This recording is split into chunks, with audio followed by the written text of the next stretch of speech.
Je vous invite, s'il vous plaît, à vous installer pour cette seconde table ronde qui va donc commencer. Et dans le thème, et je vous le rappelle, le sport et l'émancipation.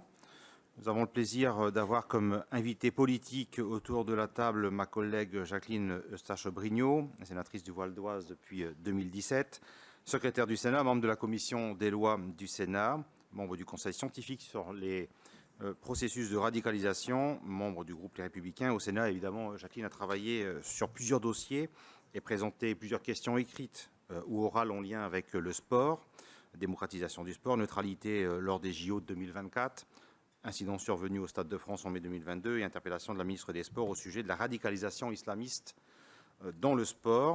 Le second invité politique est Nicolas Bonnet-Oulage, qui est conseiller de Paris depuis 2014, conseiller du 12e arrondissement depuis 2008 et délégué au sport, président du groupe communiste au Conseil de Paris, membre du Conseil national du Parti communiste français et auteur de Libérer le sport, 20 débats essentiels en 2015.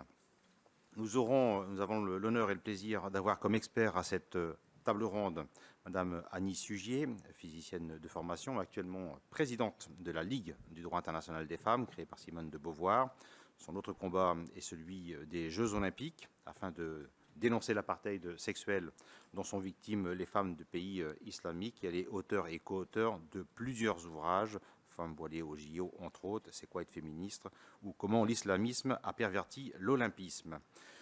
En animateur de cette table ronde, nous avons le plaisir d'accueillir David Roizen, qui est chercheur associé à la Fondation Jean Jaurès, spécialiste des questions sportives, militant associatif et politique. Il a été directeur adjoint du cabinet du maire d'Asnières-sur-Seine, chef de cabinet des ministres de l'écologie, du développement durable et de l'énergie dans le gouvernement de Jean-Marc Ayrault, ainsi que directeur des affaires publiques de Skyrock et directeur associé à l'Institut CSA. Depuis 2 ans, il se consacre à la formation et l'enseignement auprès d'étudiants, de dirigeants d'entreprises, de fonctionnaires territoriaux ou de personnalités publiques. David, je vous laisse la parole.